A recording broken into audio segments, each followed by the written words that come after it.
Welcome everybody to the Tribe Talk podcast. I'm Laura Neal. And I'm Rachel Evans. And today we're going to be talking about the different types of therapy available for children who've experienced trauma.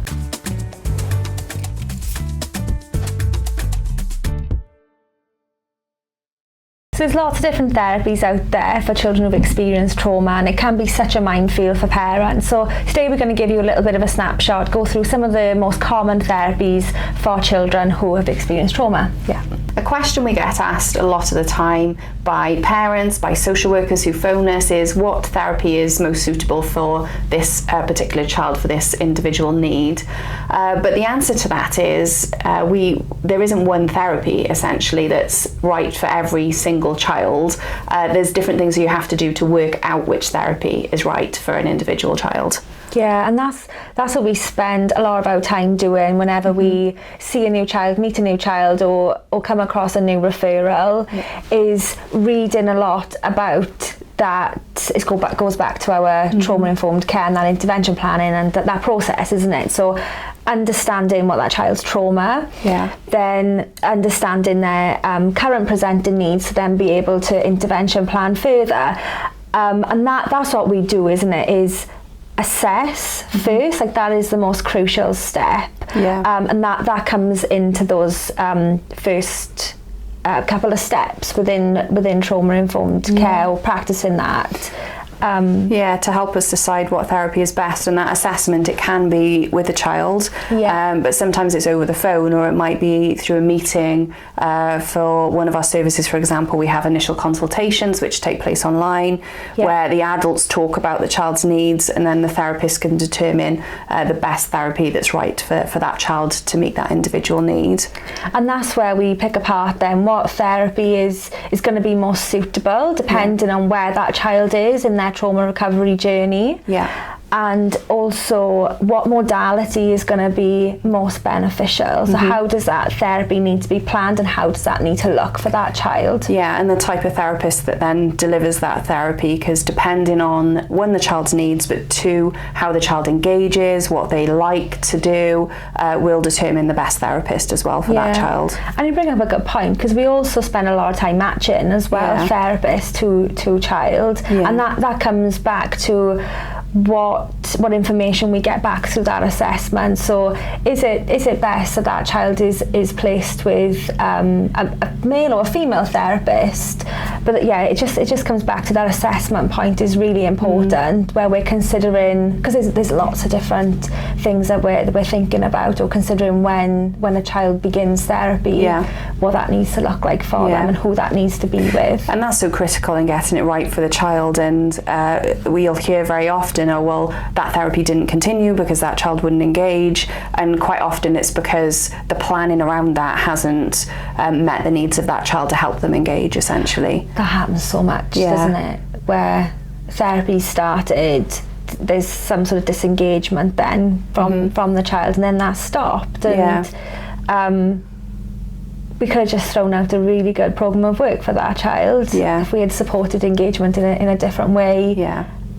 So that's where our process always starts, is that initial engagement and working out which therapist and therapy is right for that child. So today we're going to talk about the therapies that come into the third and the fourth layer of the Tribe framework. So we've got developing skills, building relationships and attachments, and trauma processing, and then move on to developing cognitive insight. So first we'll focus on developing skills. And there's a lot of different types of therapy that can come within this. Because there's so many different skills that you could be focusing on. I say a lot of different types of therapy. Often it's the same type of therapy, but with different goals. And different skills that you're focusing on. So it might be a child that has delays within social skills, or emotions skills that are unable to regulate, or that are unable to understand somebody else's emotions. Lots of different skills come into that. Children that are unable to even access therapy at that point because they can't sit, can't settle, can't concentrate, find anything written aversive. If we're working on a wallpaper or working on a whiteboard, any type of task like that, there's some of those on task, I suppose, like classroom based skills are essential for learning that are really important for children to have in their repertoire to even access any type of therapy. And I think this is where you can really start to see the overlap with school, and quite often we'll get feedback from school as well as getting feedback from parents and carers to see what the child is maybe having difficulty with in school, because that will feed into, okay, how are they going to be able to engage in therapy? Are they going to be able to sit down and do an activity, or actually do we need to first build up their ability to do that? So skill development covers all of those things, and it's really about that developmental trauma and that developmental delay that's caused by developmental trauma. So you can be working on any skill really that has been impacted by developmental trauma. Yeah. And then we've got those attachment-based therapies, and where we're building relationships, we're building trust and building relationships between parent and or foster care and child. Yeah. So if you find you have a child who needs support with developing any type of skill, there's a number of different therapies and therapy programs that you could use. Ones we frequently use here are play therapy. So play therapy can really be adapted to focus on a specific skill that needs to be developed. So that could be developing emotions, it could be developing social skills, it could be developing the ability to interact, or sometimes just developing that ability to be able to play to begin with as well. So that then the play therapist can engage the child with play therapy. So there's a lot of different things that you can use within the developing skills area where play therapy can come in, and a play therapist can adapt their approach to be able to meet that specific need in that area. Yeah, and you mentioned about developing some sort of emotional understanding. We offer a therapy solely on building those skills, where we're assessing a child's ability to understand emotions, to regulate their emotions, whether they have an awareness of their own emotions and other people's emotions. And that within developing emotional understanding, we're really picking that apart to understand what parts of that emotional understanding do we need to develop. Whether it's literacy, awareness or regulation, and which one comes first. So we're breaking that down. And this highlights, I think, the difference between a therapy that can be adapted to many different things, and the therapist is adapting that therapy, so like the play therapy, for example, and a set program of therapy. So developing emotional understanding is a set program which can be and is adjusted to the individual child, but there is a program that you follow, so you're not working from scratch every single time. And I find that's something to be aware of within therapy, that there are set programs, and those are the ones that tend to be more researched, and if you're getting a program, you're getting a specific program. So developing emotional understanding would be an example of that. And then also preschool life skills, which is another skill development program that's a structured program as well, where there's quite a bit of research on that program, on how that works with the young people. Tell us about preschool life skills, Rachel, because that is an area of expertise that you have, and an actual area that you've researched as well. And this goes back to what you were saying about the skills that are missed through like developmental trauma, and we see this quite a lot with the children that we support. Some of those skills that we would typically expect a child of 10 or 11 to have in their repertoire are things such as being able to wait, being able to follow instructions, be able to ask for a break, and some friendship skills, those conversational skills you would expect a child to have. And from our experience of working with children that have experienced complex trauma, developmental trauma, have lots of those skills that have been missed. So they're unable to follow instructions, like simple instructions. Can you put something in the bin, or can you go and get me something? Unable to request a break, or use communication in a way that they get their wants and needs met. Sometimes they just default to some of those challenging behaviours. and then being able to tolerate changes, so things, you know, accepting no, or waiting for an item or an activity to start. Yeah. In my experience of working with children, lots of those skills that I've just described act as a barrier for them accessing any therapy moving forward.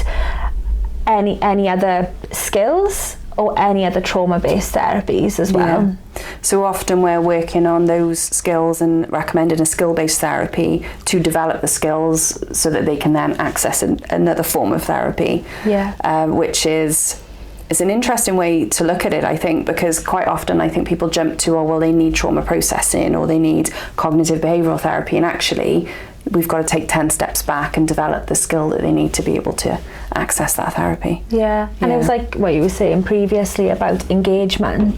Those skills come into engagement, and if we worked on them, a child would be able to come into a therapy room, access the therapeutic tasks that you're presenting them, and work through that, and then they can access the therapy that they need at that moment. We found developing skills in that way really gives children those foundations to then be able to move on to more trauma process and therapy to move through trauma recovery. Yeah, so we call them prerequisite skills, so they then have the prerequisite skills to be able to access other forms of therapy.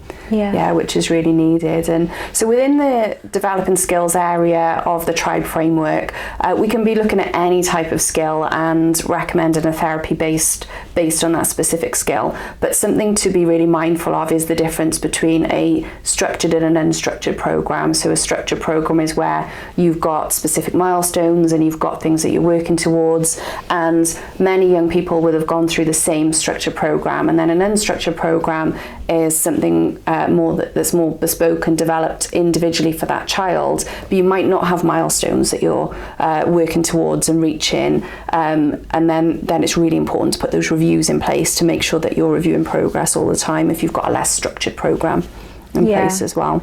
The goals that you're working towards and reviewing them continuously to ensure that we're moving towards, okay, I'm working with developing a prerequisite skill for that child.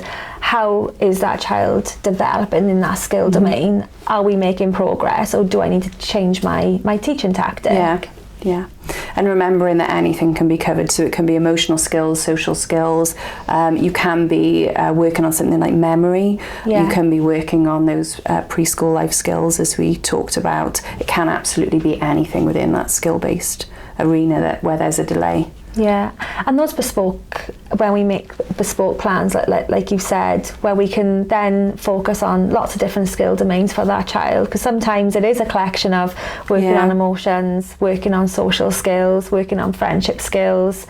So it's a collective of skill domains that we need to develop, where those bespoke packages are important.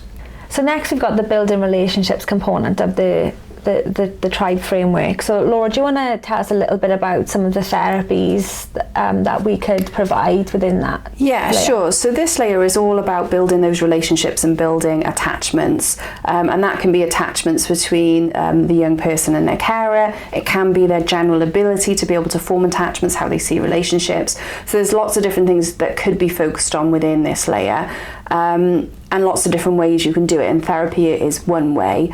So some children might need a therapy, for example, like theraplay. So theraplay is a therapy where the parent and child undertake that therapy together, and they're working on different domains of attachment. So they're working on their interaction skills, the child's ability to trust in the adult, their ability to let the adult lead, their ability to lead themselves in play. So they're working on their communication skills, their the trust that they have in each other, and their ability to form that relationship. And through that then attachments start to, you're really laying the foundations for attachment. So you're engaging in lots of what we call attachment-based behaviours, on the basis that if you engage in those attachment-based behaviours, attachments will start to develop over time. So theraplay is really about developing those attachments. The other attachment-based therapy then that we use fairly often is parent-child attachment play, or PCAP. And this one is slightly different. So with this therapy, the therapist works with the parent and goes through attachment interactions, how to support attachment at home. And then the parent at home is setting up attachment-based activities they can do with their child. And they set those up to take place every week, and then the therapist is reviewing those with the parent then. So it does work slightly differently, because you're not with the parent and the child in the session, in the clinic or in your home. The parent takes more of a lead with PCAP. And I think, so something for me with attachment-based therapies is you need to base the therapy that you choose on what are the outcomes that you want to achieve and what attachment style your child has, because they do different things. So for example, a child who has an ambivalent attachment is really likely to love theraplay, but you might not see the outcomes that you want from theraplay because they just absolutely love it. It's great interaction for them. You might get some improvements, but you might not get what you wanted to achieve out of that. We recommend theraplay more for children who have an avoidant attachment style, sometimes disorganised attachment, but children with a disorganised attachment find it really difficult. Another thing to be mindful of with theraplay is that it is also based on the parent's attachment style, and if a parent is going to find that therapy hard, that's probably not the best therapy to pick. We might go with PCAP more often in those cases. So PCAP is also a really good therapy for children moving to a new home. So it might be that they've moved within adoption, or they've moved to a different foster placement. They might be moving from local authority care back to home, and PCAP works really well in those circumstances as well. Yeah, so two different therapies that we recommend that are attachment based. But I think in addition to that, we can be doing relational and attachment work within something like play therapy as well. Yeah. And this might be where the child has more difficulty even forming any attachments whatsoever, and you need to do more work initially on how to develop a relationship before you can even then integrate PCAP or theraplay, for example. Yeah, they're both so different, don't they? And like you said, it depends on the outcomes of the goals that you want to work on. But again, like lots of different considerations when choosing the right therapy for you and your family. Yeah, definitely. Your child's attachment, your child's attachment style, parents, like what parents are going to be able, or parents and carers are going to be able to manage. Yeah. It's what's a good fit, isn't it? And we find this with all therapies. So fairly often you might read an assessment, or we might get an assessment in here that says theraplay recommended for attachment.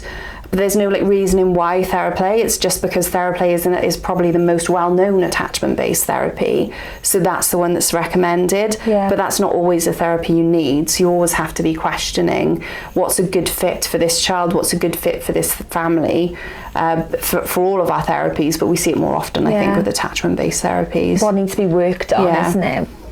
What's the priority right now that we need to work on within your relationship, within your attachment. Yeah. So the third component within that ring in the tribe framework is trauma processing, and you've already touched on one therapy when we talked about developing skills, which was play therapy. But that type of therapy, so play therapy, can be used to help children process trauma.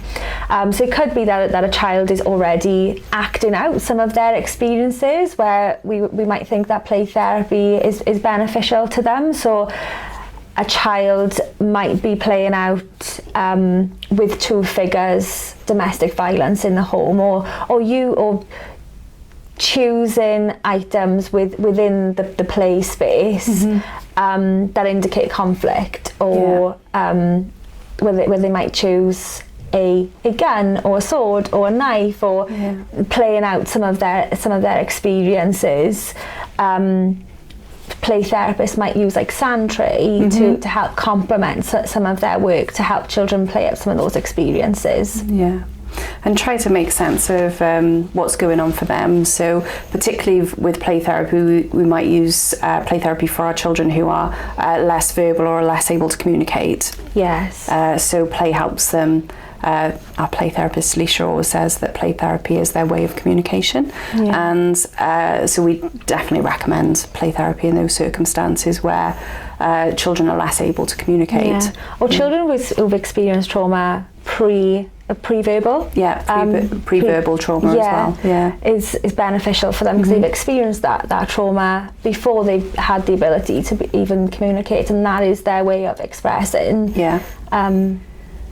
their experiences and trying to communicate that. Can be a really helpful tool in helping them make sense of what's happened, and can be critical within that trauma processing layer then to help them make sense of their past. Another therapy that we use really often within the trauma processing component of that third layer of the tribe framework is therapeutic life story work. So this is a therapy that many children come to us for because we do specialise in therapeutic life story work. And we've got that paper on it. You and Kim have published a paper on life story. And anybody who's come to one of our trainings on that will know how passionate we are about life story. But therapeutic life story work is a really great therapy for children who've experienced sometimes complex trauma and quite substantial trauma at times as well, where other forms of life story are not intensive enough to meet their needs. They might have very complex histories. They might have very difficult traumatic things that have happened in their past, and therapeutic life story work can help them work through that.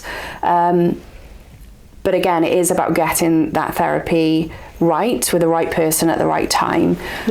So with therapeutic life story work, it is the most intensive form of life story, so we do recommend it from around age 7 up. Prior to that, you can undertake a little bit of therapeutic life story work, but it is more therapeutic permanency work than full life story work. But therapeutic life story work in itself will help children process all of the things that have happened in their past. It is quite a long therapy. It takes them really right through their history and looks at not only their past but their present and their future as well, and helps them process the things that have happened and how that any of those things are still impacting on them now, and how they can move forward into a more positive future. So it is a therapy we call on really often, and can be really, really effective for our children. But again, there's so much information that we could share on life story and therapeutic life story work. And we do have a couple of free courses, so I definitely recommend checking those out on lifestorywork.com if you want to know more about that specific therapy as well. We could talk a lot about the different types of life story work, which one to choose and when, how parents and carers can be facilitating and supporting that therapy for that child as they're moving through it. Because you mentioned that it's a long therapeutic life story work. And it is, because it needs that time for children to process what they've just heard and to understand that at like a more deeper level. So it needs to take that time for them. But what we would recommend with therapeutic life story work, or any life story work, is that parents and carers are on board and understand what the therapy that child's undertaking and how they can support the child at home whilst they're undergoing that therapy as well. And I think that's the case with most trauma processing therapies. Something I always try to do as a therapist is feedback to parents and carers after each session, because particularly when you're doing trauma processing work, you don't know what's going to come up between sessions, and working with parents so that they're really prepared for what you're talking about, and then what might come up at home afterwards as well is so important. But I found with delivering therapeutic life story work how it can be how it can be really helpful to manage some of those challenges that are going on at home, and because some of those challenges come from their trauma responses, and once you start to help children understand their history, that provides them with more context and meaning, and helps to reduce some of those challenges at home as well. Yeah. And that leads us into the next layer then, that therapy can be provided for, because that's where you come into developing cognitive insight, because when children have an understanding of their background trauma, they can really start to develop that insight into, how do I deal with this? How do I manage this? How do I move forward? How do I not have this impact on me so much into my future? Typically you can only do this from around about age 8 upwards, because prior to that they don't have the cognitive insight to be able to do that in terms of development. Their cognitive abilities won't have developed enough for children prior to age 8 to be able to start developing that cognitive insight. But when they get to that age, you can then start to think about other therapies like cognitive behavioural therapy or acceptance and commitment therapy, where you start to make links between the impact of past trauma or the impact of something that's happening now for them and what they can do. So you're developing their understanding of their thought patterns, what emotions they're experiencing, then what actions they're taking as well from that. Yeah, in simpler terms, make better choices, but by having an understanding of their thoughts, how that's impacting behaviour and how that's impacting their life, then by giving them that how helping them to understand that. To choose other behaviours or other avenues that they can go down that's more appropriate. Yeah, and really helps them, because I think it very much this is where you need a skilled therapist, I think, who can look at different types of therapy and which approach is going to be best for that child. So looking at both cognitive behavioural therapy and acceptance and commitment therapy, they're both behaviour-based therapies, but they work in different ways. So CBT, for example, will look at negative thought patterns and try to restructure those. Acceptance and commitment therapy will work more on accepting those negative thought patterns, but not letting them have such an impact on you. And it works the same for adults and children. You just adapt how you're delivering it for children so that it's more easily manageable for them, and you might be using more creative techniques or more drawing within that. But a skilled therapist will be able to say, okay, this is what's happening with this child, this is what this child needs, this is how I'm going to deliver it, and really thinking about that, individualising that plan then for that child. I was just thinking, going back to what you've said, when we've talked about the other therapies, it all depends on that assessment and what that child needs at that time, the style of that therapy. Like even when we're looking at the PCAP or TheraPlay, but ACT and CBT, like the differences between those and which route you go down all depends on the goals and the outcomes that you want from those therapies. Yeah. And starting in the right place. So we started talking about earlier developing skills, and often that is where we're starting, because many of the children who've experienced trauma who come to see us don't have the skills to access these higher level therapies, if you want to use that term. Children need those prerequisites to be able to move through, and where they're eventually processing trauma and then developing cognitive insight, being able to self-manage, it is a process for them. Yeah. So lots of different therapies that could be used, but coming back to the goals and what you want to achieve, an assessment is absolutely critical. Yeah. Did we have a question this week from anybody, Rachel? So yeah, we did have a question from one of our team, Emily. So she asked, what components do parents and carers need to look out for which make a really good therapy? Yeah, that's a great question as always from our team. So we've already talked about the assessment and the goals, but so we've been working for many years now with a multitude of different therapists. We've experienced amazing therapists, and we've experienced therapists which may need a little bit more support than others. And I would say with a therapist who gets good outcomes and is really working towards the needs of that child, something that they always have is a really good plan and their goals and outcomes, and they're continually reviewing those to see, am I working towards them? They know where they're going, they know what the components are, they know what the outcomes are, and they can always considering, am I working towards those outcomes? Where you don't have that, you can really get drift, and then you find out that you've done maybe 20 sessions of therapy and you're no closer because actually you've been working in a completely different direction. So in terms of what components make up a good therapy, you need your assessment, you need your plan, and you need your goals, so you know you're working towards those goals, but you need to be reviewing along the way as well. Yeah, I'd also add to that as well, and to say about a therapist that is working in conjunction with other professionals, but even more so parents and caregivers. So they are involved in every step of that process, because when a therapist is initially setting goals, reviewing progress to meeting those goals, like you need to do that alongside other people to get that feedback. How are they doing at home? Are they practicing what we're doing in the therapy session, or if it's a skills-based therapy at home, how are they doing with that? Yeah, and that, again, that's really important, is if you want therapy to be effective, you need to be practicing some of the things at home that are going on in the therapy. It could be that you've got homework and you do the homework in between, and I think that knowledge that if you don't do that homework, or if you don't practice in between, the outcome is not going to be as good. Yeah, and we always say to parents and carers that we see a child an hour a week.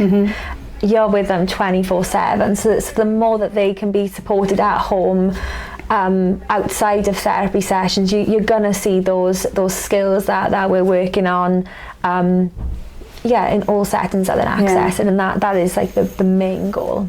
So key takeaways from today: there's lots of different therapies that may be suitable for children who've experienced trauma, but you really need to know what your outcomes are and what you're working on, and also what you're working on first, so thinking about those prerequisite skills.